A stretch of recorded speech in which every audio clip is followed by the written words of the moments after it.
হোস্টেলে ফিরে এসে অনিমেষ দেখল ওর ঘরে বেশ ভিড়। তমাল আর পাশের ঘরের দুটি ছেলে বেশ মেজাজে আড্ডা জমিয়েছে দাদুর সঙ্গে। শরীরশেখর ডুয়ার্সের পুরোনো দিনের গল্প বলছেন। তমাল চেয়ারে বসেছে, আর দুজন জানলার কাছে ঠেস দিয়ে দাঁড়িয়ে। অনিমেষ দরজায় দাঁড়াতেই বিছানায় বসা শরীরশেখরের নজর পড়ল প্রথম। কথা থামিয়ে বললেন, এখানে ডাক্তারকে বোধহয় সহজে পাওয়া যায় না। অনিমেষ হেসে ঘাড় নাড়ল। দাদুর অনেক পরিবর্তন হয়েছে। আগে হলে এ প্রশ্নটা করতেনই না, দেরি হলে বকাঝকা করে বাড়ি মাথায় করতেন। হঠাৎ অনিমেষের মনে পড়ল, এই লোকটার ভয়ে এককালে স্বর্গ ছেড়াই বাঘে গরুতে এক ঘাটে জল খেত। অনিমেষ ওষুধগুলো টেবিলে রাখল। এখন শরীর কেমন আছে? ভালো, বেশ ভালো। এই যে তোমার বন্ধু আমাকে সন্দেশ খাওয়ালো, চমৎকার খেলাম। ফোকলা মুখে হাসলেন শরীরশেখর।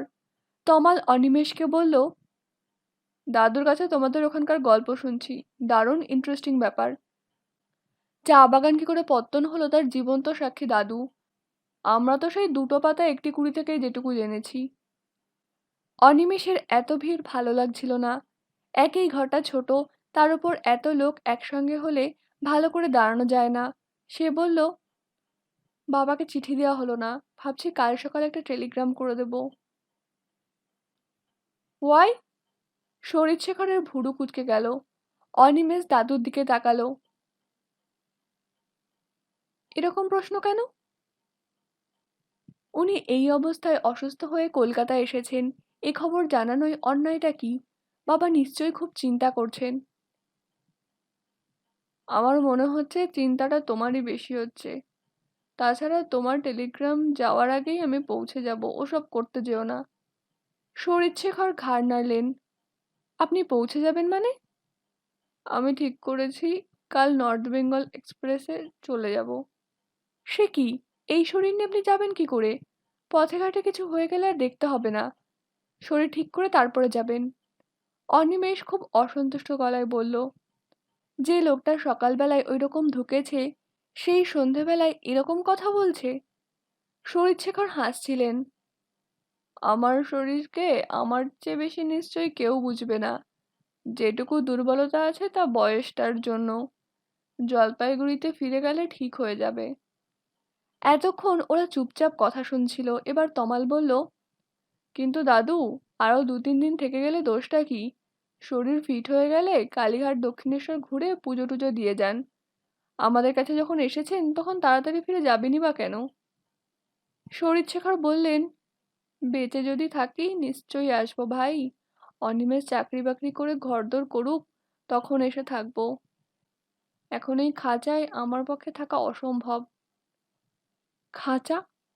অনিমেষ অবাক হলো। খাঁচা নয়, স্বর্গে আছি, পাতালে যেতে হয় পায়খানা করতে। তাও যদি একই সঙ্গে কয়েকজনের প্রয়োজন হয়, তাহলে লাইন দিতে হবে সেখানে।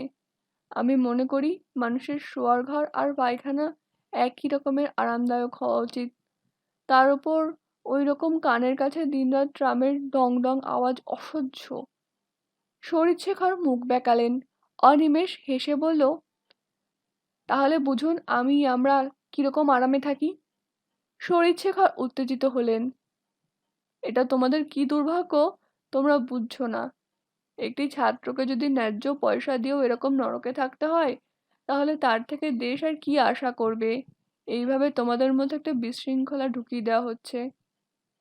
পাশের ঘরের আরেকটি ছেলে বলল, বিশৃঙ্খলা মানে? শরীরশেখর কঠিন মুখে বললেন, এখন কত রাত, এই সময়ে প্রতিটি ছাত্রের কি করা উচিত? আর তোমরা আমার সঙ্গে গপ্প করছো, এটা বিশৃঙ্খলা নয়? কথাটা শুনে ছেলেদের মুখ কালো হয়ে গেল। অনিমেষ খুব অস্বস্তিতে পড়ল। দাদু যে এরকম মুখের ওপরে ওদের কথা শোনাবেন সে ভাবতে পারেনি। অবশ্য এটাই শরীরশেখরের আসল চরিত্র, রেখে রেখে কথা বলতে পারেন না। তমাল উঠে দাঁড়ালো। আমি কিন্তু আপনার কথা মানছি না। আমরা যারা হোস্টেল থেকে পড়ি তারা জানি আমাদের পাশ করতেই হবে, এটা আমাদের দায়িত্ব। নিজেদের পড়াশোনা আমরা নিজেদের সুবিধা মতন সময়ে করে নিই। আপনার কাছে যেটা পড়াশোনার সময় বলে মনে হচ্ছে সেটা আমার কাছে জিরোবার সময় মনে হতে পারে। ধরুন সারাদিন ক্লান্তির পর ট্রামে বাসে ঝুলে হোস্টেলে ফিরে পড়তে বসতে গেলে আমার ব্রেন তা অ্যাকসেপ্ট করবে না। অথচ 10টার পর পড়লে ওটা আমার আর বুঝতে কোনো অসুবিধা হচ্ছে না। কোনটা বিশৃঙ্খলা এবার বলুন? শরীরশেখর কিছুক্ষণ তমালের মুখের দিকে তাকিয়ে থাকলেন। বোঝা যাচ্ছিল তিনি বেশ অবাক হয়েছেন। তারপর অন্যমনস্ক গলায় বললেন, আমি তোমাদের ঠিক বুঝতে পারি না। প্রায়ই কাগজে ছাত্রদের ট্রাম বাস পোড়ানোর কথা পড়ি। তখন মনে হয় তোমরা যাতে পড়াশোনা ছাড়া সবকিছু করো, তার জন্য কিছু একটা প্ল্যান চলছে। হয়তো তোমরা ভালো ছেলে, তাই এভাবে থেকেও একটা পথ বের করে নিয়েছো। কিন্তু যারা বুদ্ধিমান নয়, তারা তো তলিয়ে যাবে। এরপর আর কথা জমল না। দাদুর কথার সুর ওদের কানে লেগে আছে, অনিমেষ বুঝতে পারছিল। এক একটা অজুহাত দেখিয়ে বা না দেখিয়ে ওরা চলে গেল। ঘর নির্জন হয়ে গেলে অনিমেষ বলে ফেলল, আপনি ওদের ওভাবে না বললেই পারতেন। কিভাবে? এই সরাসরি মুখের ওপর। আমি তো অন্যায় কিছু করিনি। তোমার কি অন্যায় মনে হচ্ছে? আমরা অপ্রিয় সত্যি বলতে চাই না। অপ্রিয় সত্যি? শরীরশেখর হাসলেন। তাহলে তুমি এটাকে সত্যি বলতে চাইছো? হয়তো, আবার তা নাও হতে পারে। দাদু, আমরা জলপাইগুড়িতে সব কিরকম ভাবে দেখতাম এবং ভাবতাম, কলকাতায় এসে জানলাম সেটাই অন্যভাবে দেখা যায় বা ভাবা যায়। তাই এখানে সবকিছুই অন্যরকম। আসলে জলপাইগুড়ি আর কলকাতার পরিবেশ একদম আলাদা। সবাই পরিবেশ অনুযায়ী নিজেকে তৈরি করে নেয়। শরীরশেখর নাতিকে ভালো করে দেখলেন। তারপর বললেন, লন্ডনে দুপুরবেলায় বরফ পড়ে, সাহারায় আগুন জ্বলে, আর কলকাতায় ঘাম হয়। কিন্তু ওই একই সময়ে তিনটে জায়গার মানুষের বোধগুলোর কিন্তু পরিবর্তন হয় না। থাক, ছেড়ে দাও এসব কথা। তোমার ডাক্তার কি বললো? অনিমেষ ডাক্তারের কথা জানালো। শরীরশেখর শুনে বললেন, ওসব আর দরকার হবে না। রাত্রে যদি ঘুম হয় তাহলেই হবে। এই বয়সে ওষুধপত্র শরীরকে কাহিল করে দেয়। তাহলে কাল সকালে আমাকে ট্যাক্সি ডেকে দিও। আপনি কালকে যাবেনই? হ্যাঁ। কিন্তু কেন? আমার ফিরে যাওয়া দরকার তাই। তাহলে ট্যাক্সি ডেকে দিতে বলছেন কেন? আমি তো স্টেশনে গিয়ে সিট রিজার্ভ করিয়ে আপনার বসার ব্যবস্থা করে দিতে পারি। আমার তো তাই করা উচিত। কি দরকার? আমি তো এতটা রাস্তা একা একা ঘুরলাম। তুমি তো সঙ্গে ছিলে না। এখানে এসে আমি অকর্মণ্য হয়ে পড়েছিলাম বলেই তোমাকে বিরক্ত করেছি। আমার শরীরটা ঠিকঠাক হয়ে গেলে নিজেই চলে যেতে পারবো। এই জন্য মিছিমিছি তোমার একটা দিন নষ্ট হয়ে গেল। কাল স্টেশনে গেলে তোমার আরেকটা দিন কলেজ নষ্ট হবে, সেটা আমি চাই না। শরীরশেখরের গলা কেমন নিরাসক্ত লাগছিল। অনিমেষের মনে হচ্ছিল দাদু অনেক দূরের মানুষ। সকালে দাদুকে দেখে বুকের মধ্যে যে আবেগের জোয়ার এসেছিল, তা এই মুহূর্তে নিঃসার। এই মানুষটার বুকে হামাগুড়ি দিয়ে ওর শৈশব কেটেছে। রিটায়ার করে যখন শরীরশেখর স্বর্গছেরার সঙ্গে সম্পর্ক চুকিয়ে জলপাইগুড়িতে চলে এলেন, তখন সে 7-8 বছরের বালক। বাবা মাকে ছেড়ে ওর সঙ্গ ধরেছিল। স্কুলের ক্লাসগুলো একটা একটা করে ডিঙিয়েছে এই মানুষটার কড়া নিয়মের মধ্যে থেকে। কিন্তু এখন মনে হচ্ছে সে শরীরশেখরকে কোনোদিন চিনতে পারেনি। একথা ঠিক, এরকম ঘরে থাকার অভ্যাস দাদুর নেই। হোস্টেলের বারোয়ারি ব্যবস্থায় দাদুর অসুবিধা হবে। কিন্তু তাহলেও এত তাড়াতাড়ি চলে যাওয়াটা মেনে নিতে পারছে না অনিমেষ। হঠাৎ তার খেয়াল হলো, দাদু কোথায় গিয়েছিলেন, কেন গিয়েছিলেন তা জিজ্ঞাসা করা হয়নি। শরীরশেখর জিজ্ঞাসা করলেন, তুমি কিছু বলবে? নিচু গলায় অনিমেষ বলল, আপনি কোথায় গিয়েছিলেন? গয়া। গয়া? গয়াতে কেন? শ্রাদ্ধ করতে। কার শ্রাদ্ধ? আমার নিজের। স্তব্ধ হয়ে গেল অনিমেষ। শরীরশেখরের মুন্ডিত মস্তকে গুড়ি গুড়ি সাদা চুলের আভাস হঠাৎ তার চোখে কেমন অপ্রাকৃতিক বলে মনে হচ্ছিল। কোনো মানুষ জীবিত অবস্থায় নিজের শ্রাদ্ধ করে আসছে, এটা কল্পনাতেও ছিল না তার। বিশেষ করে সেই লোক যিনি বৃদ্ধ বয়সেও ধর্মকর্ম মানেননি, দীক্ষা টিক্ষা নেয়নি। যা সত্যি মনে হয়েছে তাই করেছেন। আপোস করার জন্য কোনো দুর্বলতাকে প্রশ্রয় দেননি। সে কোনো রকমে বলতে পারল, আপনি এমন করলেন কেন? তোমার খারাপ লাগছে? হ্যাঁ। কেন? আমি আপনাকে অনিমেষের কণ্ঠে আবেগের প্রাবল্য হলো। সে কোনো রকমে বলতে পারল, শ্রাদ্ধের পর মানুষের জাগতিক সুখ-দুঃখ। রাইট। শরীরশেখর স্ব-উৎসাহে ঘাড় নাড়লেন। ঠিক বলেছ। আমি এখন এক অর্থে মৃত। কিছুদিন থেকে ব্যাপারটা ভাবছিলাম। সারা জীবন ধরে আমি অনেক কিছু করেছি। একজন সাধারণ মানুষের যা যা করা উচিত সব। ইদানিং আমার কোনো আকাঙ্ক্ষা ছিল না। খেতে ভালোবাসতাম খুব। আজকাল শরীর খাবার নিতে পারে না। তোমার পিসিমা চাল ডাল গলিয়ে একটা পিণ্ডির মতন করে দেয়, তাই ৮ ঘন্টা ধরে গলায় ঢালি। গিলতেও কষ্ট হয়। যতদিন নিজের শক্তি ছিল ততদিন কারো পরোয়া করিনি, কিন্তু অথর্ব হওয়া মাত্র অন্যের করুণা প্রত্যাশা করা ছাড়া আর কিছুই অসম্ভব। অর্থকষ্ট বড় কষ্ট অনিমেষ। আমার মতন মানুষ যতদিন বাঁচবে ততদিন সেটা অভিশাপের মতন মনে হবে। তোমার বাবা আমাকে টাকা দেয়, ২-৩ দিন দেরি হলে মনে হয় সে আমাকে অবহেলা করছে। এই মনে হওয়াটা থেকে আমাকে কে উদ্ধার করবে? যেহেতু সংসারে আছি তাই অথর্ব হলেও লোভ, মোহ, ক্রোধ থেকে আমার মুক্তি নেই। এগুলো যত থাকবে তত আমি জর্জরিত হব। কদিন আগে তোমার জ্যাঠামশাই সস্ত্রীক আমার কাছে চলে এলো। অত্যন্ত জীর্ণ দশা তার। খেতে পায় না। এসে এমন ভাব দেখালো যেন আমার সেবা না করলে তার ইহকাল নষ্ট হয়ে যাবে। যে ছেলেকে এতকাল আমি ত্যায্য পুত্র করেছিলাম, বারংবার যার ছায়া আমি এড়িয়ে চলেছি, তাকেই আমি মেনে নিলাম। আমি বুঝতে পারছি আমাকে সেবা করার নাম করে সে আমারই অন্ন ধ্বংস করতে চায়। আমি মরে গেলে ঘরবাড়ি দখল নিতে চাই। তবু আগেকার সেই শক্ত ভাবটা কোথায় চলে গেল আমার? আমাকে সে তেল মালিশ করে দেয়, হাতে ধরে কালীবাড়ি নিয়ে যায়। এই বৃদ্ধ বয়সে আর একা একা থাকতে হয় না আমাকে।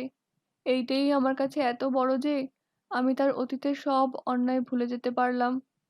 তোমার বাবার সেটা পছন্দ হলো না। এককালে যে আমাকে ঝাঁঝরা করে দিয়েছিল, আমার সম্মান ৫ জনের কাছে লুটিয়ে দিয়েছিল, আবার তাকে আমি প্রশ্রয় দিচ্ছি সেটা সে মানতে পারছিল না। অনিমেষ, নিজে উপলব্ধি করলাম, যখন রক্তের জোর চলে যায় তখন মানুষ খুব লোভী হয়ে পড়ে। নিজেকে আমি এককালে যতটা কঠোর ভাবতাম এখন আবিষ্কার করলাম আমি আদপেই তা নই। শুধু জেদের বশে অন্যরকম চলার চেষ্টা করেছি মাত্র। এই সময় তোমার পিসিমা বলল সে নাকি শুনেছে ওরা নিজেদের মধ্যে বলাবলি করছে আমি চলে গেলেই বাড়িটা পেয়ে যাবে। কবে যাব তাই চিন্তা। মুহূর্তেই আমি অন্যরকম হয়ে গেলাম। সেই দিনই ওদের আবার বাড়ি থেকে বের করে দিয়েছি। যাওয়ার সময় আমার মুখের ওপর অশ্রাব্য গালাগাল দিয়ে গেল ওরা। পরে মনে হলো এরকমটা কেন আমি করলাম? ওই বাড়িটাকে আমি প্রাণপণ দিয়ে ভালোবাসি বলেই কি ওটা নিয়ে কোনো লোভ সহ্য করতে পারলাম না? তাহলে ভালোবাসাটা তো একটা লোভেরই অন্য পিঠ। হঠাৎ মনে হলো পৃথিবীতে যে কটা দিন একটা মানুষের বেঁচে থাকা দরকার তার চেয়ে অনেক বেশি দিন আমি বেঁচে আছি। দীর্ঘ জীবন বড় অভিশাপের। এক নাগাড়ে কথা বলে হাঁপিয়ে পড়েছিল শরীরশেখর। কিছুক্ষণ চুপ করে থেকে নিচু গলায় বললেন, পিছুটান মুছে ফেলবো ঠিক করলাম। এক রাত্রে কাউকে কিছু না বলে চলে গেলাম গয়া। আমার মৃত্যুর পর লোকে ঘটা করে শ্রাদ্ধ করবে আর লোকজনকে ডেকে খাওয়াবে, এটা সহ্য হবে না। নিজের পাট নিজেই চুকিয়ে দিয়ে এলাম। এখন নিজেকে অন্যরকম মনে হচ্ছে। যেন আকাশ থেকে মাটির দিকে তাকিয়ে সবকিছু দেখার মতন মজা লাগছে। তোমার বন্ধুরা আমাকে দক্ষিণেশ্বরে কালীঘাট দেখার কথা বলেছিল। ওসব জায়গায় যাবে যারা, আমি তাদের দলে নই। আমার তো সব প্রয়োজন ফুরিয়েছে। এখন যে কদিন থাকবো চোখ চেয়ে দেখবো আর কান খুলে শুনবো, কিন্তু এই দেখা আর শোনা আমার মনে কোনো রেখাপাত করবে না। মানুষ বেঁচে থাকে আশা নিয়ে। আমি সেই ইচ্ছেটুকুই গয়ায় রেখে এসেছি। জলপাইগুড়িতে ফিরে যাচ্ছি কারণ আমাকে এখনো কিছুদিন এই শরীরটাকে টানতে হবে। তোমার পিসিমা সেই বাল বিধবা হওয়ার পর থেকে আমার ঘাড়ে আছে। সে আমাকে বোঝে। অনিমেষ মানুষটার দিকে অপলক তাকিয়েছিল। এখন শরীরশেখরের ভঙ্গিতে, কণ্ঠস্বরে কেমন অন্যরকম চেহারা প্রকাশ পাচ্ছে। সে কিছুক্ষণ সময় নিল নিজেকে সংযত করতে। শরীরশেখর ঊর্ধ্ব মুখে বসে আছেন এখন। কিছুক্ষণ ঘরে কোনো শব্দ নেই। শেষ পর্যন্ত অনিমেষ জিজ্ঞাসা করল, আপনি রাত্রে কি খাবেন? কিছু না, সন্দেশটা খেয়ে পেট ভার হয়েছে। তুমি বরং এক গ্লাস জল দাও। শরীরশেখর উঠলেন। এখন থেকে পদক্ষেপ অনেকটা স্বাভাবিক। অনিমেষ দেখল উনি ছাদের কোণায় একা একা হেঁটে গেলেন। টেবিলে জল রেখে অনিমেষ দ্রুত বিছানাটা ঠিক করে দিল। ইচ্ছে করলে সে আজ রাতে অন্য কোনো ঘরে শুতে পারে, কিন্তু দাদুকে একা রেখে দিতে মন চাইছে না। সে একটা চাদর বিছিয়ে মেঝেতে শুয়ে থাকবে বলে ঠিক করলো। রাতের খাওয়া নিচে সেরে এলো অনিমেষ। এসে দেখল শরীরশেখর চোখ বন্ধ করে শুয়ে আছেন। ঘুমোচ্ছেন ভেবে নিঃশব্দে সে মেঝেতে বিছানা করছিল নিজের। শরীরশেখর বললেন, কোনো ঘরে খাট খালি নেই? কেন? মেঝেতে শুলে অসুস্থ হতে পারো। যদি খাট খালি থাকে সেখানে শোও। না, আমার কোনো অসুবিধা হবে না। তুমি কি ভাবছো একা থাকলে রাত্রিরে আমি মরে যেতে পারি? এ কথা বলছেন কেন? তুমি তো শুনলে আমার জন্য ভাবনা করা নিষ্ফল। অবশ্য তোমার অসুবিধে হবে তেমন হলে। কিন্তু যে ছেলে পুলিশের সঙ্গে লড়াই করে তার এমন মন থাকা উচিত নয়। আচমকা ইলেকট্রিক শক খাওয়া অনুভূতি হলো অনিমেষের। ও মুখ তুলতে পারছিল না। দাদু একথা এতক্ষণ পরে কেন বললেন? পুলিশের সঙ্গে লড়াই তো সে কখনো করেনি। করতে যাওয়ার মতন কোনো পরিস্থিতি হয়নি। অবশ্য কদিন আগে ইউনিভার্সিটির সামনে যে ঘটনা ঘটেছিল সেটাই সে সক্রিয় অংশ নিয়েছিল। কিন্তু তাকে কি পুলিশের সঙ্গে লড়াই বলা যায়? কিন্তু প্রশ্ন হলো, দাদু সে কথা জানলেনই বা কি করে? কলকাতায় সে এসেছে পড়াশোনা করতে। সে যে রাজনীতিতে জড়িয়ে পড়েছে, বামপন্থী রাজনীতিতে সে বিশ্বস্ত এবং ইউনিয়নের জন্য অনেকখানি সময় ব্যয় করে, এসব ব্যাপার তো শরীরশেখরের জানার কথা নয়। পরীক্ষায় ফেল করেনি মানে বাবার পাঠানো টাকার অপব্যয় হয়নি। ছুটিতে সে যখন জলপাইগুড়িতে গিয়েছে তখন চুপচাপ বাড়িতে বসে থেকেছে। তার আচরণ দেখে কারো বোঝার অবকাশ ছিল না যে সে কলকাতায় এইসব ব্যাপার করছে। অনিমেষ বুঝতে পারছিল তার মুখের ওপর শরীরশেখরের দুটো চোখ স্থির হয়ে আছে। এতএব তাকে এক্ষুনি একটা জবাব দিতে হবে। দাদুর কাছে মিথ্যে কথা বললে ছেলেবেলায় বুক কেঁপে যেত, কখনোই পারত না। শরীরশেখরের মুখের দিকে না তাকিয়ে অনিমেষ হাসবার চেষ্টা করলো। এ খবর আবার কোথায় পেলেন? পুলিশের সঙ্গে আমি লড়াই করতে যাব কেন? আর সেরকম হলে আমাকে ওরা ছেড়ে দিত? তুমি কমিউনিস্ট পার্টিতে নাম লিখিয়েছো এ কথা মিথ্যে? আপনি কোত্থেকে জানলেন? আগে বলো, মিথ্যে কিনা? কমিউনিস্ট পার্টিকে সমর্থন করি মানেই পুলিশের সঙ্গে যুদ্ধ করছি? আজ করছো না, কাল করবে, পরশু করবে। শরীরশেখর দৃঢ় গলায় বললেন, তুমি এখন ছাত্র। তোমার কর্তব্য ভবিষ্যতের জন্য নিজেকে তৈরি করা, যোগ্য করা। তা না করে তুমি কমিউনিস্ট হয়েছো? দেশে বিপ্লব আনতে চাও? এরকম একটা নেশায় তোমাকে ধরবে আমি চিন্তাও করিনি। যেদিন তুমি জলপাইগুড়ি থেকে প্রথম এসেছিলে সেদিন আমি তোমায় বলেছিলাম, তুমি কৃতী হয়ে ফিরে এসো, আমি তোমার জন্য অপেক্ষা করব। কিন্তু তোমার স্কুলের এক মাস্টার যখন আমায় বলল তুমি ইউনিয়ন করছো, দিনরাত পার্টি নিয়ে মত্ত আছো, আমার আর অপেক্ষা করার কোনো প্রয়োজন থাকলো না। বলতে পারো এটাও একটা জাগতিক আকাঙ্ক্ষা। তোমার জন্য একটা স্বপ্ন দেখা সেটা ভেঙে গেলে কষ্ট হচ্ছিল খুব। তা গয়া থেকে ঘুরে এসে আমার সেই কষ্টটা আর নেই। এখন তোমার ভবিষ্যৎ নিয়ে আর মাথা ঘামানোর প্রয়োজন দেখি না। আপনি বোধহয় একটু অতিরঞ্জিত সংবাদ পেয়েছেন। তাছাড়া কমিউনিস্ট পার্টির হয়ে কাজ করলেই যে একটা ছেলের ভবিষ্যতে 12টা বেজে গেল, এ ধারণা এখন অচল। অনিমেষ শরীরশেখরের শেষ কথাটার কোনো গুরুত্ব দিতে চাইল না। ও চাইছিল দাদুকে কমিউনিজমের আলোচনার মধ্যে নিয়ে আসে, যাতে ওর বদ্ধ ধারণা কিছুটা পাল্টে দিতে পারে। কিন্তু শরীরশেখর সেদিকে গেলেনই না। অনিমেষের কথা শুনে চুপচাপ শুয়ে থাকলেন। রাত বেশি হলে ট্রামের শব্দ আরো বিকট হয়ে যায়। আলোচনাটা উঠেও থেমে গেল বলে অনিমেষ অস্বস্তি বোধ করছিল। আগে দাদুর কাছে খোলাখুলি মনের কথা বলতে পারত সে। আজকাল সেই ইচ্ছাটা আছে, কিন্তু সরলতাটুকু কখন হারিয়ে গেছে। তাই যুক্তি দিয়ে তর্ক করে বোঝাতে হয়। একসময় শরীরশেখর বললেন, তুমি কি এখন পড়াশোনা করবে? অনিমেষ বলল, আজকে ভালো লাগছে না দাদু। তাহলে আলোটা নিভিয়ে দাও। শরীরশেখর পাশ ফিরে শুলেন। সকালে শরীরশেখর অন্য মানুষ। একদিনের বিশ্রামের পর শরীর একটু স্থির হওয়ায় আবার আগের ফর্ম ফিরে পেয়েছেন। জ্বর আসেনি আর। সেই ভোর রাতে যখন সবাই ঘুমোচ্ছে তখন অনিমেষকে ডেকে তুললেন। ঘুম চোখে অনিমেষ জিজ্ঞাসা করেছিল, এই সময় উঠেছেন কেন? অন্ধকার আছে বাইরে। দেরি নেই ভোর হওয়ার। প্রাকৃতিক কাজকর্মগুলো সেরে নিই। আশা করি এখন লাইন পড়েনি। শরীরশেখরের কথা শুনে হেসে ফেলল অনিমেষ। দাদুর মাথায় ওই একটাই চিন্তা পাক খাচ্ছে। তখন ঠাকুর চাকরও ওঠেনি। নির্বিঘ্নে নিচের কাজ সেরে ওপরে উঠে এসে শরীরশেখর বললেন, তোমাদের বাথরুম পায়খানায় কি 24 ঘন্টা আলো জ্বলে? ওইরকম স্যাঁতস্যাঁতে হয়ে থাকে সব সময়? অনিমেষ বলল, পুরনো বাড়ি তো, তাই আলো ঢোকে না। তুমি কলকাতার জন্য উপযুক্ত হয়েছো। কথাটা হয়তো শরীরশেখর অন্যমনস্ক গলায় বললেন, কিন্তু অনিমেষের মনে হলো এর চেয়ে সত্যি আর কিছু নেই। কলকাতায় বাস করতে গেলে কতগুলো যোগ্যতার খুব দরকার।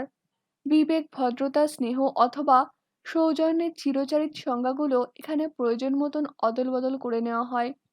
যে মানুষ এসব বোঝে না তাকে প্রতি পদক্ষেপে ঠোকর খেতে হয়। অনিমেষ এই কয় বছর কলকাতা বাসের পর এইসবের সঙ্গে ঘনিষ্ঠ বোঝাপড়া করে ফেলেছে। এখন আকাশে প্রচুর তারা। চারধার এত বেশি চুপচাপ যে মনে হয় এটা কলকাতা নয়।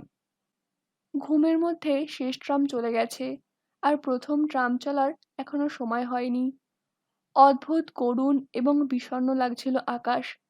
সারা রাত জ্বলার পর এই সময় রাস্তার আলোগুলো এমন হলদে হয়ে যায় কেন? ছাদে দাঁড়িয়েছিল অনিমেষ। এমন সময় শরীরশেখর লাঠি হাতে ঘর থেকে বের হলেন। যে ময়লা পোশাকগুলো গতকাল খুলে রেখেছিলেন ঘরে ঢুকে, আজ সেগুলো পরনে। অনিমেষ এগিয়ে এলো। এখন কোথায় যাচ্ছেন? একটু বেরিয়ে আসি। কেন, তুমি মর্নিং ওয়াক করো না? ঠোঁট কামড়ালো অনিমেষ। জলপাইগুড়ির সেই দিনগুলো। বছরের পর বছর এই মানুষটা প্রত্যেক ভোরে তাকে নিয়ে হেঁটেছেন তিস্তার পাশ দিয়ে। ওটা তো অভ্যাস হয়ে যাওয়ার কথা। কথায় বলে, বাল্যের অভ্যাস আমৃত্যু থাকে। কিন্তু কলকাতায় আসার পর ওটা কখনো মনেই আসেনি। এখন ভোরে এখন ভোরে বরং ঘুম গাঢ় হয়। কলকাতায় যে যত দেরিতে ওঠে সে তত প্রতিভাবান। অনিমেষ বলল, সে অভ্যাসটা চলে গেছে। কিন্তু এখানে মাঠ বা নদী খুব কাছাকাছি নেই, হাঁটবেন কোথায়? কেন, এত বড় রাস্তা আছে। গাড়ি ঘোড়া না থাকলে ওখানে হাঁটতে তো কোনো অসুবিধে নেই। তোমাদের সদর দরজা খোলা আছে? অনিমেষ ভেবে পাচ্ছিল না গতকাল ওরকম ধুঁকতে আসা মানুষটি এরকম তাজা হয়ে যান কি করে। সে বলল, না, গেট বন্ধ। আপনি চলুন, আমি দারোয়ানকে ডেকে তুলি। একটাই শার্ট গলিয়ে নিচে নেমে দারোয়ানকে তুলতে একটু ঝামেলা করতে হলো। এই কাক ভোরে কেউ বাইরে যায় না। ওরা বেরিয়ে গেলে দারোয়ান আবার দরজা বন্ধ করে দিল। শরীরশেখর বললেন, তুমি এলে কেন? শেষ রাতে ঘুম থেকে উঠে অনেকদিন বাদে অনিমেষের এই সময় ভালো লাগছিল। একবার ঘুম চলে গেলে এরকম কাকভোরকে খুব আপন মনে হয়। সে কোনো উত্তর না দিয়ে শরীরশেখরের সঙ্গে কলকাতার রাস্তায় হাঁটতে লাগলো। এখন পথ নির্জন। রাস্তার হলদেটে আলো ছাড়া আকাশে কোনো আয়োজন শুরু হয়নি।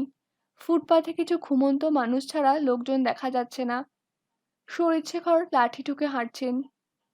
এখন ওর চলা অত্যন্ত মন্থর। এককালে যার সঙ্গে হেঁটে সে তাল রাখতে পারত না, এখন তার সঙ্গে পা মেলাচ্ছে হাঁটি হাঁটি করে। শরীরশেখরের যে কষ্ট হচ্ছে হাঁটতে, এটা বুঝতে পারল অনিমেষ। নেহাত জেদের বশেই হাঁটছেন তিনি। কি করবে বুঝতে পারছিল না সে। সেন্ট্রাল এভিনিউ ছাড়িয়ে ডানহাতি একটি পার্কের সামনে দাঁড়ালো ওরা। অনিমেষ বলল, ওইখানে একটু বসবেন? শরীরশেখর স্বীকার করলেন, হ্যাঁ, বসলে একটু ভালো হয়। পার্কে ঢুকে বিব্রত হলো অনিমেষ। অনেকগুলো বেঞ্চি পার্কময় ছড়ানো, কিন্তু তার একটাতেও বসার পাটাতন নেই। কেউ বা কারা সযত্নে পার্কটাকে ন্যাড়া করে রেখে দিয়েছে। দাদুকে নিয়ে একটা বেঞ্চির কাছে গিয়ে এ দৃশ্য দেখে অনিমেষ ক্রমশ সংকুচিত হয়ে পড়ছিল। এর জন্য তার কোনো দায়িত্ব না থাকলেও মনে হচ্ছিল কলকাতার মানুষ হিসেবে সে কতগুলো লজ্জার মুখোমুখি হচ্ছে। শরীরশেখর বললেন, আর চেষ্টা করো না, এবারে বরং ফেরা যাক। খুব ধীরে ধীরে হাঁটছিলেন শরীরশেখর। এখন ওর ক্লান্তি অত্যন্ত পরিষ্কার। কোনো রকে বসলে হয়, কথাটা বলতে সাহস পাচ্ছে না অনিমেষ। শরীরশেখর বললেন, এই ন্যাড়া মাঠটাকে তুমি পার্ক বললে? ফুল নেই, গাছ নেই, এমনকি মাটিতে ঘাস নেই। বসার জায়গার কথা তো ছেড়েই দিলাম, কোন সংজ্ঞায় একে পার্ক বলা যায়? তবু তোমরা বলছো, বলছো অভ্যাসে। আসল জিনিসটা কখন হারিয়ে গিয়ে তার জায়গায় নকল জুড়ে বসলো, কিন্তু তোমরা টেরও পেলে না। আশ্চর্য। অনিমেষ জবাব দিল না। ওর মনে হচ্ছিল দাদুর কথার কোনো প্রতিবাদ আর এই মুহূর্তে সে করবে না। তর্ক করে এই বৃদ্ধকে আঘাত দিয়ে কি হবে? একটা অনুভূতি ক্রমশ ওকে আবিষ্কার করছিল, দাদুকে আর দেখতে পাবে না সে। ভবিষ্যতের কথা সে জানে না, হয়তো ভবিষ্যৎ তাকে অনেক কিছু দেবে। যেসব কল্পনা তার বুকে মুখ করে সেগুলো হয়তো সত্যিকারের চেহারা নেবে। কিন্তু যার কাছ থেকে সে দুহাত ভরে পেয়েছে সেই মানুষটি অতীত হয়ে যাবেন। এতদিন পরে যে শরীরশেখরকে সে দেখেছে তার সঙ্গে অতীতের এই চেহারার কোনো মিল নেই। যে মানুষ নিজের শ্রাদ্ধ করে এসেছেন তিনি যে কোনো মুহূর্তেই চলে যেতে পারেন। অনিমেষের নিঃশ্বাস নিতে কষ্ট হচ্ছিল। হঠাৎ শরীরশেখর কথা বললেন, অনিমেষ, তোমার কুষ্ঠিতে আছে রাজদ্রোহের জন্য জেলবাস অনিবার্য। তুমি রাজনীতি করবেই, কিন্তু যাই করো নিজের কাছে পরিষ্কার হয়ে করো। আমি জানি না সকাল থেকে রাত্তিরে একবারও তোমার নিজেকে ভারতবাসী বলে মনে হয় কিনা। চারধারে যা দেখি তাতে কেউ তা চিন্তা করবে বলে মনে হয় না। সাধারণ মানুষ নিজের আখের গোছাতে ব্যস্ত, নেতারা রাজনীতিকে সম্বল করে ক্ষমতা দখল করছে। এই দেশে বাস করে কেউ দেশটার কথা চিন্তা করে না। একটা যুবক নিজেকে ভারতবাসী বলে ভাবে কি ভাবে না তা নিয়ে গর্ব করে না। তাহলে কি জন্য তুমি রাজনীতি করবে, কেন করবে? আমি ঠিক বুঝি না তোমাদের, কিন্তু মনে হয় তোমরা নানান জিনিস নিয়ে প্রতিমা বানাও শুধু প্রতিমার জন্য। ভক্তিটুকুই তোমাদের নেই। অনিমেষ নাড়া খেলো। এই সময় দূরে অন্ধকারের ফিকে আলোয় প্রথম ট্রাম চলার সাড়া পাওয়া গেল। একটা আলোর পিণ্ড থরথরিয়ে ছুটে আসছে ওর দিকে। কান ফাটানো শব্দে ঘন্টা বাজাচ্ছে ড্রাইভার। চকিতে দাদুর হাত ধরে ফুটপাতে উঠে এলো অনিমেষ। যেন বুকের মধ্যে সপাত সপাত চাবুক মেরে শব্দের ঝড় তুলে ট্রামটা মিলিয়ে গেল ওদিকে। শরীরশেখর বললেন, চলো, তোমার কলকাতা জাগলো। অনিমেষ চুপচাপ নিজের অতীতকে নিয়ে হাঁটা শুরু করলো। না, দাদুর কথা শুনবে না সে। নিজের স্টেশনে গিয়ে ভালো জায়গা দেখে ট্রেনে বসিয়ে দিয়ে আসবে দাদুকে। কর্তব্য বা ঋণ স্বীকার নয়, এ আরেক ধরনের শিক্ষা, যা বোঝানো যায় না। যে বোঝে সে বুঝে নেয়। শরীরশেখরকে জানলার কাছে বসিয়ে দিল অনিমেষ। রিজার্ভেশন পাওয়ার কোনো উপায় নেই। কুলিকে একটা টাকা দিয়ে জায়গা কিনতে হলো। প্ল্যাটফর্মে দাঁড়িয়ে শরীরশেখরের দিকে তাকাতেই অনিমেষের বুকের মধ্যে মোচড় দিয়ে উঠল। সেই বিকেলটার কথা মনে হচ্ছিল, তার প্রথম কলকাতায় আসার বিকেল। সেদিন সে ছিল কামরায় আর শরীরশেখর প্ল্যাটফর্মে। এবার শরীরশেখরকে দেখার পর থেকেই কে যেন বুকের মধ্যে বসে বারংবার জানিয়ে যাচ্ছে, এই শেষবার। এরপর আর বৃদ্ধের দেখা পাবে না অনিমেষ। একটা বিরাট গাছ একটু একটু করে শুকিয়ে একটা ছোট শেকড়ে দাঁড়িয়ে আছে। হাওয়ার তেজ বাড়লেই ঢলে পড়বে যেন। কিছু করার নেই, শুধু চোখ চেয়ে দেখা। এই যে সে স্টেশনে এসেছে এটাও পছন্দ ছিল না শরীরশেখরের। তার জন্য অনেক সময় নষ্ট করেছে অনিমেষ, আর নয়। কিন্তু সে কথায় কান দেয়নি। রাস্তায় কিছু খাবেন না জেনেও মিষ্টি দিয়েছে সঙ্গে। পিসিমাকে দাদুর প্রকৃত অবস্থা জানিয়ে একটা চিঠি দিতে হবে। নির্বিকার মুখে বসেছিলেন শরীরশেখর। হঠাৎ কাছে ডাকলেন ইশারায়। চারিদিকে যাত্রীদের ব্যস্ততা, কুলির হাঁকাহাঁকি, ইঞ্জিনের আওয়াজ। অনিমেষ জানলার গা ঘেঁষে দাঁড়ালো। দাদুর মুখটাকে একদম অচেনা দেখাচ্ছে এখন। অনিমেষ বলল, কিছু বলবেন? ঘাড় নাড়লেন বৃদ্ধ, তারপর বললেন, তোমার মায়ের কোনো চিহ্ন তোমার কাছে আছে? চমকে উঠল অনিমেষ। মা? হুম, তোমার স্বর্গত মায়ের কথা বলছি। সেই ছবিটার কথা মনে পড়ল। ছবিটা কোথায়? মায়ের সেই জলজল চোখের ছবি, যেটা বাবার ঘরে টাঙানো থাকতো। শরীরশেখর অনিমেষের মুখের দিকে একটুক্ষণ তাকিয়ে থেকে বললেন, খুব ছেলেমানুষ ছিলে তুমি, তিনি যখন চলে গেলেন। তবু তোমার কি তাকে মনে পড়ে? চোখ বন্ধ করলেই টকটকে লাল জ্বলন্ত চিতা। আগুন তখনও গ্রাস করেনি শরীর। দুটো পা আর হাঁটু ছোঁয়া চুল তখনও চিতার বাইরে। রক্তের দাগ, শুকিয়ে যাওয়া কালো দুটো হাত সে চোখের সামনে ধরে আছে, পরিষ্কার দেখতে পেল। কিন্তু এখন এই মুহূর্তের আগে মাকে তো তেমন করে মনে পড়েনি তার। এমনকি মাধবীলতাকে দেখার সময় মনে হয়েছিল মা এইরকমই দেখতে ছিল। এই ছবিটা তো চোখের সামনে আসেনি। সে ছবিটাও তো এখন মনে পড়ছে। মৃত্যুর রাতে মা তাকে বলেছিলেন, আমি যদি না থাকি, তুই একা একা আকাশের দিকে তাকিয়ে আমার সঙ্গে কথা বলিস, আমি ঠিক শুনতে পাবো। অনি, আমি তোকে ছেড়ে কোথাও যেতে পারবো না রে। দু চোখ ঝাপসা হয়ে যাচ্ছে দ্রুত। অনিমেষ চেষ্টা করে নিজেকে ঠিক করলো। কলকাতায় আসার পর ওসব কথা মনেই পড়ে না। মা ক্রমশ ধূসর হয়ে একসময় হারিয়ে গেছে কখন। আজ দাদু এভাবে খুঁচিয়ে খুঁচিয়ে জিজ্ঞাসা না করলে হয়তো। সে মুখে বলল, হ্যাঁ পরে, কিন্তু এই কথা জিজ্ঞেস করছেন কেন? হঠাৎ তাকে মনে পড়ল তোমার মুখ দেখে। অনিমেষ, জীবন বড় জটিল, নিজেকে ঠিকঠাক রাখা খুব মুশকিল। তাই একটা অবলম্বন দরকার হয় এগিয়ে যাওয়ার জন্য। তোমার মা তোমাকে ঘিরে কত স্বপ্ন দেখতেন, আজ তিনি নেই। তার কথা ভেবে চোখের জল ফেলা কোনো কাজের কথা নয়। কিন্তু দুদিন তোমায় আমি দেখলাম।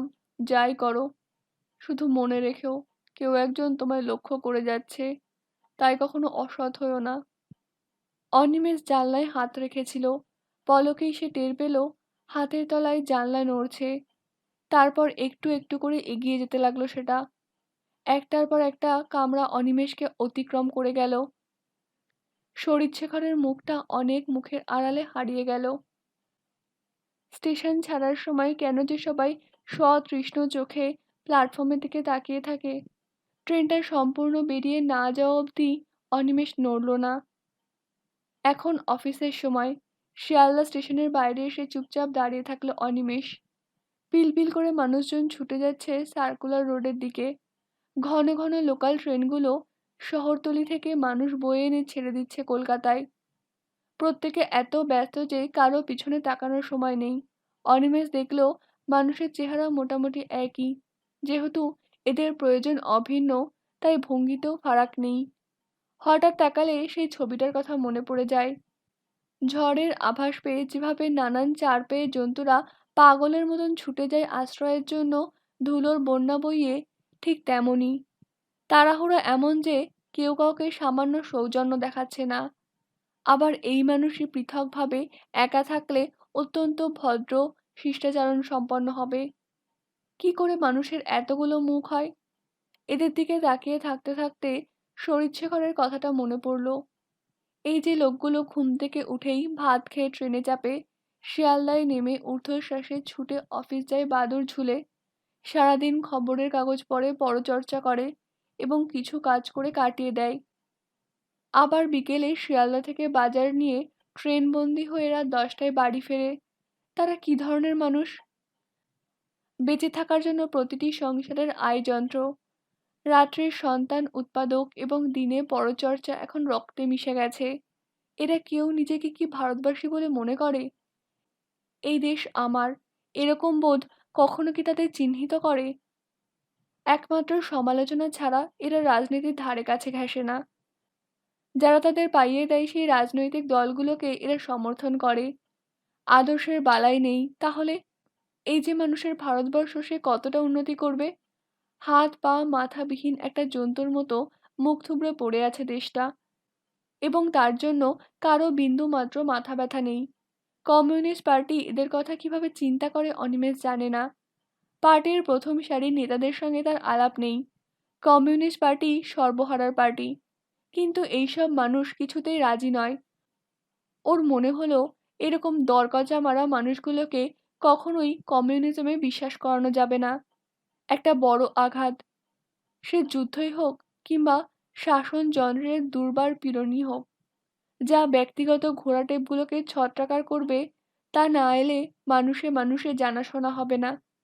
স্টেশনের বাইরে এসে অনিমেষের খেয়াল হলো গতকাল খবরের কাগজ পড়েনি। শরীরশেখরকে নিয়ে সে এমন ব্যস্ত ছিল যে কোনো দিকে তাকাবার সময় পায়নি। হ্যারিসন রোডের দেওয়ালে টাঙানো একটা বামপন্থী কাগজের সামনে সে দাঁড়ালো। বিশ্ববিদ্যালয়ের ওপর পুলিশি হামলার তীব্র নিন্দা করেছেন নেতারা। ভিয়েতনামে আমেরিকা বিষাক্ত বোমা ব্যবহার করেছে। রাশিয়ায় পৌঁছে ভারতীয় ডেলিগেটরা লেনিনের সমাধিতে মালা দিয়েছেন। কেমন যেন সব সাজানো সাজানো ব্যাপার। অনিমেষ তৃপ্তি পেল না। আজ অবধি কোনো কমিউনিস্ট নেতা বললেন না, ভারতবর্ষ আমাদের দেশ, এই দেশের জন্যই এখানে কমিউনিজম প্রয়োজন। প্রতিটি মানুষকে দেশকে ভালোবেসে সংগ্রামী হতে হবে। সব সময় বিদেশের কথা বলে একটা অসন্তুষ্ট ধোঁয়াটে বৈপ্লবিক আবহাওয়া তৈরি করা হয়। কি লাভ কে জানে? তাছাড়া এতগুলো বছর নেতারা কাজ করেন, কিন্তু পা এগিয়েছেন তা তারাই জানেন। এখনো শহরের মানুষকে কমিউনিজম সম্পর্কে আগ্রহী করা সম্ভব হয়নি। গ্রামে তো আরো দূর অন্ত। ভারতবর্ষের অনেক প্রদেশ তো কমিউনিজম বলতে বিদেশি কিছু বোঝে। তাহলে এদিকে কংগ্রেসিরা তিল তিল করে অবক্ষয়ের দিকে এগোচ্ছে, কিন্তু সে সুযোগ নেওয়ার কোনো বাসনা বাম নেতাদের নেই। কংগ্রেসিদের অবস্থা যদুবংশের মুঘল পর্বের মতন। এটাই তো প্রকৃত সময়। মাঝে মাঝে খুব রাগ হয় অনিমেষের, কিন্তু সেই যে দামি কথা, সীমাবদ্ধ ক্ষমতার মধ্যেই তোমাকে কাজ করতে হবে, মন চায় না তবু মেনে নিতে হয়। অনিমেষ ভেবেছিল হোস্টেলে ফিরে স্নান খাওয়া সেরে কলেজে যাবে, কিন্তু মির্জাপুরের কাছাকাছি এসে ভাবল একবার ইউনিভার্সিটিটা ঘুরে যাই। এখন 10:30 বাজে, 12টার আগে ক্লাস আরম্ভ হবে না। স্বচ্ছন্দে হোস্টেল থেকে তৈরি হয়ে আসা যেত, কিন্তু এক কাপ চা খাওয়ার প্রবল ইচ্ছে হলো। রাখালদার ক্যান্টিনে এখনো 8 পয়সার চা পাওয়া যায়। লনে ঢুকেই দেখলো চারধারে পোস্টার, ছাত্র ধর্মঘট, পুলিশের অত্যাচারের প্রতিবাদে বিশ্ববিদ্যালয় বন্ধ। যদিও সে গতকাল খবরের কাগজ পড়েনি, তবু কেউ তো একথা বলেনি। তমালদের মুখেও তো শোনা যেত তাহলে। এখনো ছেলেমেয়েরা কেউ আসেনি। অনিমেষ ক্যান্টিনে ঢুকে দেখলো কয়েকজন ভাত খাচ্ছে। কোনার দিকে ছোট্ট একটা জটলা। ওরা যে ছাত্র পরিষদের ছেলে বুঝতে অসুবিধা হলো না। অনিমেষকে দেখতে পেয়েই ওদের গলার আওয়াজ নিচে নেমে এলো। একজনকে চিনতে পারলো সে, শচীন, নীলার বন্ধু। একদিন কফি হাউসে এই ছেলেটির সঙ্গে তার অনেক কথা হয়েছিল। বেশ ভদ্র ছেলে। অনিমেষ রাখালদাকে একটা চায়ের কথা বলে ছেলেটার দিকে তাকিয়ে হাসলো। ওর এই চিনতে পারার ভঙ্গিটাই শচীন অবাক হলো। অনিমেষ গলা তুলে বলল, ভালো আছেন? গায়ে পড়ে কথা বলা ওর অভ্যাস নয়, কিন্তু মনে হচ্ছিল ছেলেটি কোনো কারণে আড়ষ্ট হয়ে আছে। ব্যাপারটা জানার জন্য কৌতূহল হচ্ছিল। শচীন এবার উঠে এলো, সামনে দাঁড়িয়ে জিজ্ঞাসা করলো, কিছু বলছেন? অনিমেষ দেখল শচীনের বলার ভঙ্গিতে একটা শীতলতা আছে, তবু সে আবার জিজ্ঞাসা করলো, অনেকদিন দেখিনি, খবর কি সব? কি খবর চান? অনেকদিন নীলাকে দেখিনি, কেমন আছো? অনিমেষের মনে হলো নীলার কথা বললে শচীন সহজ হবে। শচীনের কপালে ভাঁজ পড়ল। অনিমেষকে খুঁটিয়ে রেখে বলল, আপনি কিছু জানেন না? কি ব্যাপার, কি হয়েছে? অনিমেষ অবাক হলো। ওদের বাড়িতে যাননি এর মধ্যে? না, বেশ কিছুদিন আমার যোগাযোগ হয়নি। তাহলে নিজে গিয়ে আগে জেনে আসুন। আজ তো আপনারা ধর্মঘট ডেকেছেন, চলে যান আজকেই, কাছেই তো। শচীন এমন ভঙ্গি করলো যেন তার কথা শেষ হয়ে গেছে, এবার ফিরে যাওয়া যেতে পারে। অনিমেষ বলল, আমি কিছুই বুঝতে পারছি না, আপনার কি সব কথা খুলে বলতে অসুবিধা আছে? এই সময় ছেলেটা চা দিয়ে যেতে সে ইশারায় শচীনকে এক কাপ চা দিতে বলল। শচীন আপত্তি জানিয়ে বলল, আপনি গতকাল বিকেলে জানতেন যে আজ ধর্মঘট করা হবে? আপনিও তো একজন ছাত্র প্রতিনিধি। অনিমেষ এরকম প্রশ্ন আশা করেনি। ও বুঝতে পারল শচীন এই ধর্মঘটটাকে কেন্দ্র করেই তার সম্পর্কে এক বিরূপ ধারণা নিয়ে কথা বলছে। অনিমেষ উত্তর দিল, আমি গতকাল অনুপস্থিত ছিলাম, থাকলে নিশ্চয়ই জানতে পারতাম। সিদ্ধান্ত নিশ্চয়ই সর্বসম্মত। মিথ্যে কথা। আমাদের খবর, কালকেও আপনাদের পরিকল্পনা ছিল না ধর্মঘট করার। পুলিশ যাদের অ্যারেস্ট করেছে তারা কেউ ছাত্র নয়, কিন্তু গত রাত্রে পার্টির নির্দেশে বিমান নিজেই ধর্মঘটের ডাক দিয়েছে। কথাটা শুনে চমকে গেল না অনিমেষ। এটা হতেই পারে। সাধারণ সম্পাদককে যদি পার্টি নির্দেশ দেয় তবে নিশ্চয়ই সে মান্য করবে। এতে অন্যায়টা কিসের? সে বলল, এটা তো আমাদের ভেতরের ব্যাপার। আপনারা মাথা ঘামাচ্ছেন কেন? মাথা ঘামাচ্ছি কারণ আপনারা নিজের ইচ্ছে মতন সমস্ত ছাত্রছাত্রীকে কিছু করতে বাধ্য করতে পারেন না। পুলিশের সঙ্গে এনকাউন্টার আপনারাই করেছিলেন। ওদের খুঁচিয়ে দিয়ে ইউনিভার্সিটিতে এসে লুকিয়েছেন যাতে আমরাও জড়িয়ে পড়ি। বাইরের গুন্ডাদের ট্রাম্প পরিয়েছেন নিজেদের বীরত্ব প্রমাণ করতে। কি ইস্যু নিয়ে এত কাণ্ড হলো? সাধারণ ছাত্রের সঙ্গে এর কি সম্পর্ক? গতকাল কেরলে ৩ জন কমিউনিস্ট পুলিশের গুলিতে মারা গেছে, অতএব আজ এখানে ধর্মঘট করো। অথচ সে কথা আপনারা বলছেন না ধর্মঘটের কারণ দেখাতে। কিন্তু ছেলেমেয়েরা বহুদূর থেকে কষ্টের পয়সা খরচ করে এখানে এসে দেখবে ক্লাস হচ্ছে না। এই হয়রানি এবং অপচয় কেন করালেন? আর সবশেষে একটা কথা, নিজের নাক কেটে কি অন্যের যাত্রা ভঙ্গ করা যায়?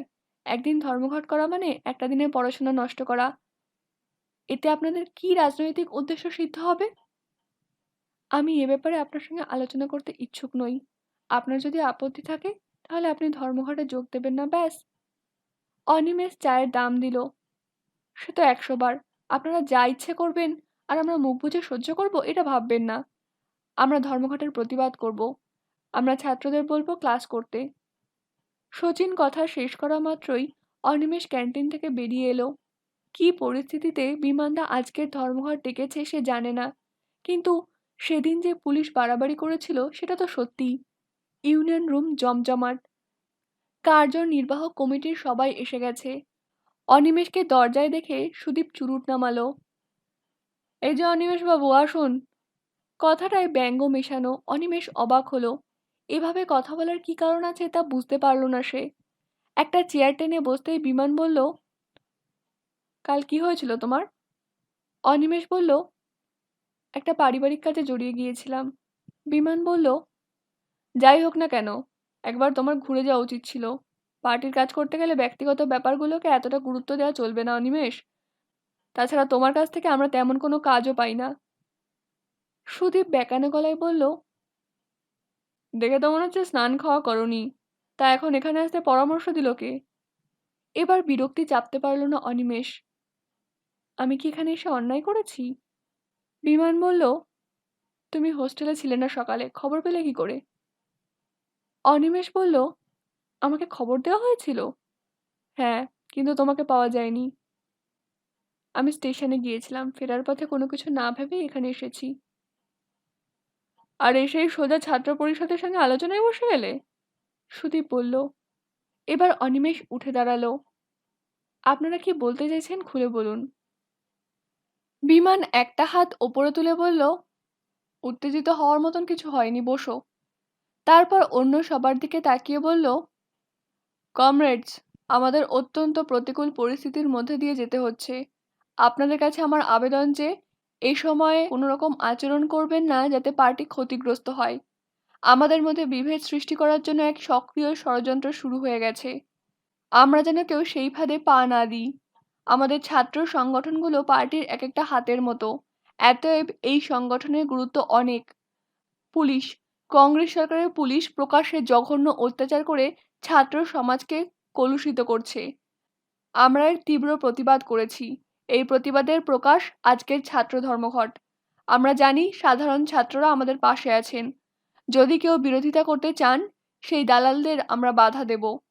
গতকাল কেরলে পুলিশ ৩ জন কমরেডকে হত্যা করেছে। এই সুযোগে আমরা তার প্রতিবাদ করব। আপনাদের কারো কিছু বলার আছে? বিমানের দৃষ্টি সবার মুখের ওপর বুলিয়ে এসে অনিমেষের ওপর স্থির হলো।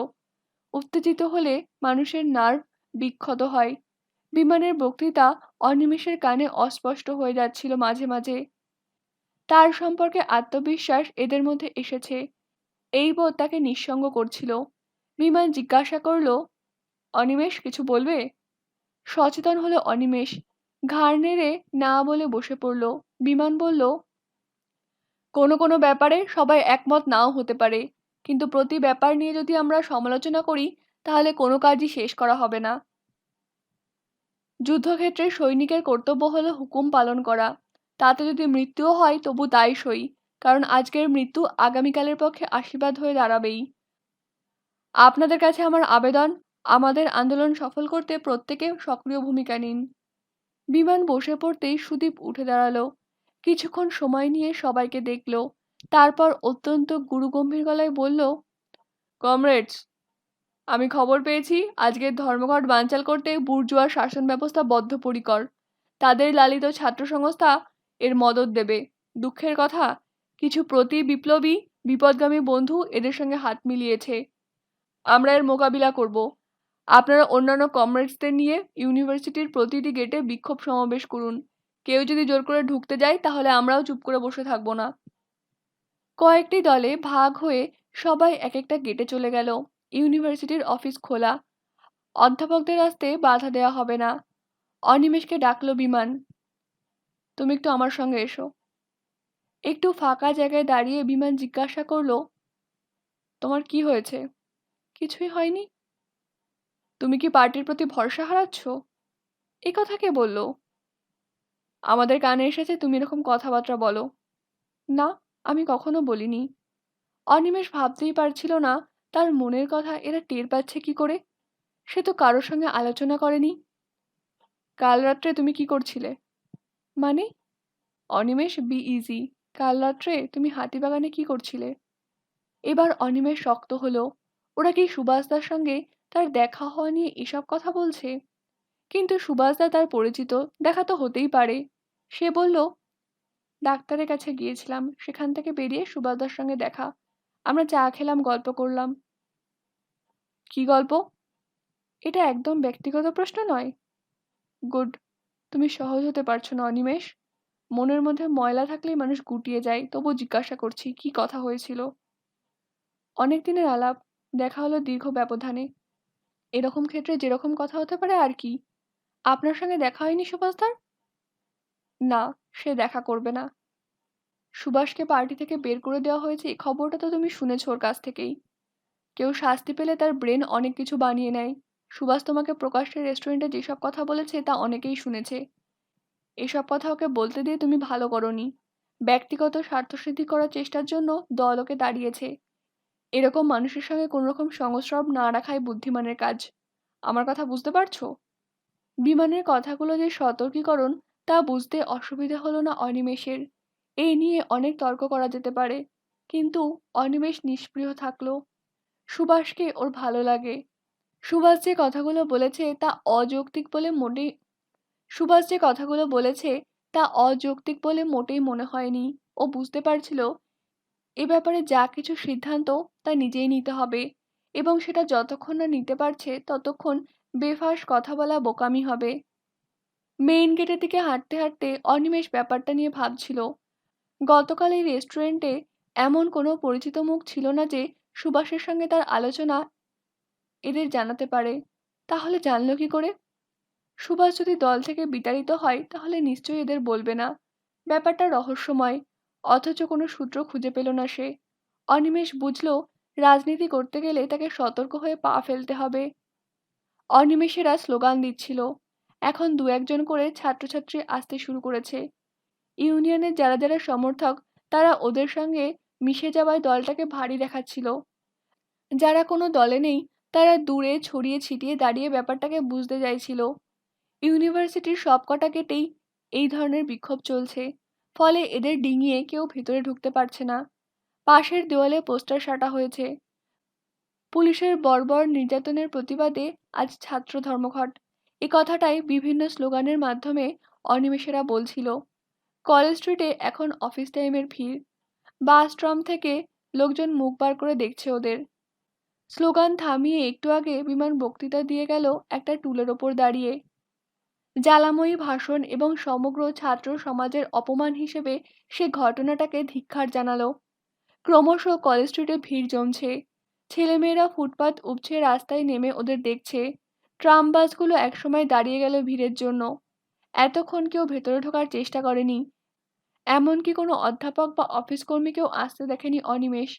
ওর মনে হলো এইরকম ধর্মঘট ডাকায় ছাত্রছাত্রীরা বেশ আনন্দিতই হয়েছে।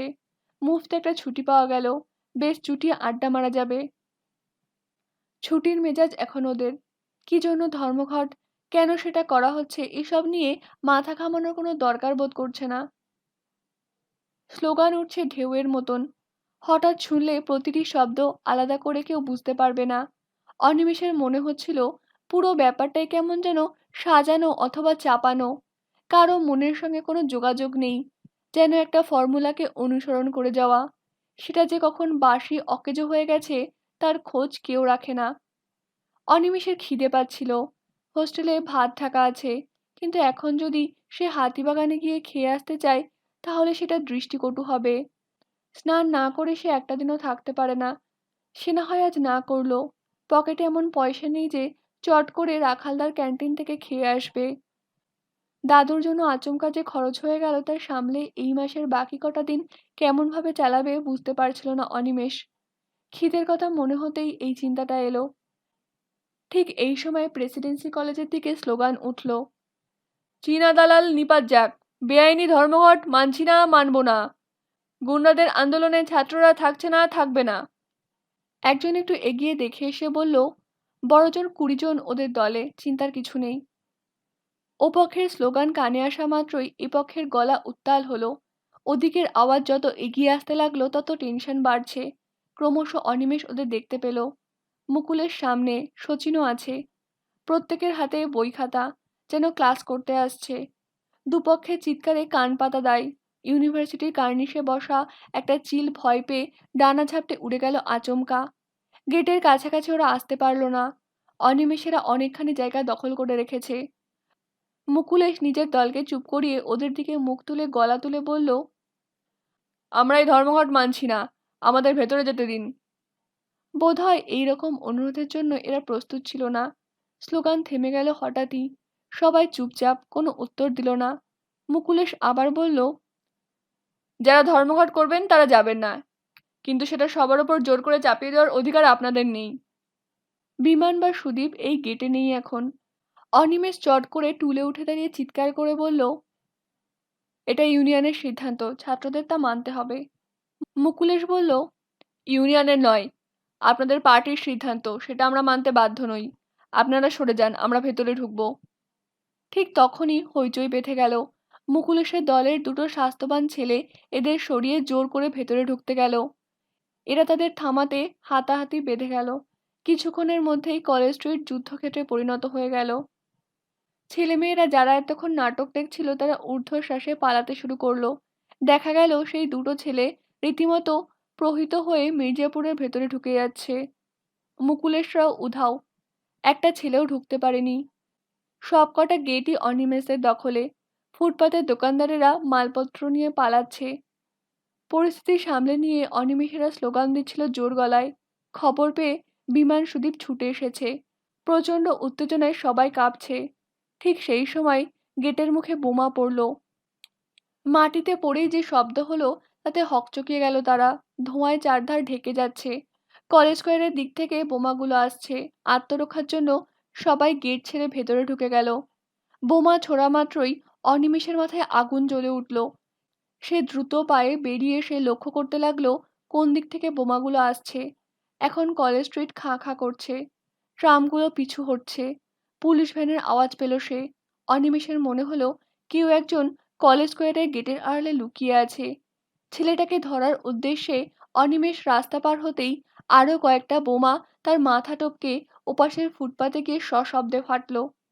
ছেলেটি তাকে কাছে আসতে দেখে গেটের আশ্রয় ছেড়ে প্রাণপণে ভেতরে দৌড়ে গেল। অনিমেষ পিছু ধাওয়া করতে যেয়ে বুঝতে পারল তার পক্ষে সম্ভব নয় ওকে ধরা। জোরে পা ফেললেই থাই টনটন করছে। গেটের ওপাশে আবার স্লোগান উঠেছে। বিমান চিৎকার করে ওকে ফিরে আসতে বলল। ফুটপাত ছেড়ে সে যখন সবে রাস্তায় পা দিয়েছে ঠিক তখনই আচম্বিতে একটা কালো ভ্যান তার পাশে এসে ব্রেক কষল। অনিমেষ কিছু বোঝার আগেই দু তিনটি পুলিশ ওর হাত দুটো ধরে টানতে টানতে ভ্যানের পিছনে তুলে নিল। ঘটনাটার আকস্মিকতায় অনিমেষ এমন হতভম্ব হয়ে গিয়েছিল যে কোনো কথা বলতে পারছিল না। সে শুনল সার্জেন্ট বলছে, আর কেউ আছে? নেই স্যার, সব আন্দার মে। তারপর যান্ত্রিক কিছু কথাবার্তার মধ্যে অনিমেষ চিৎকার করে জিজ্ঞাসা করল, আপনারা আমাকে অ্যারেস্ট করেছেন কেন? কি করেছি আমি? কেউ উত্তর দিল না। পুলিশ ভ্যানটা তেমনি স্থির হয়ে আছে, অথচ অনিমেষের বেরোবার পথ বন্ধ।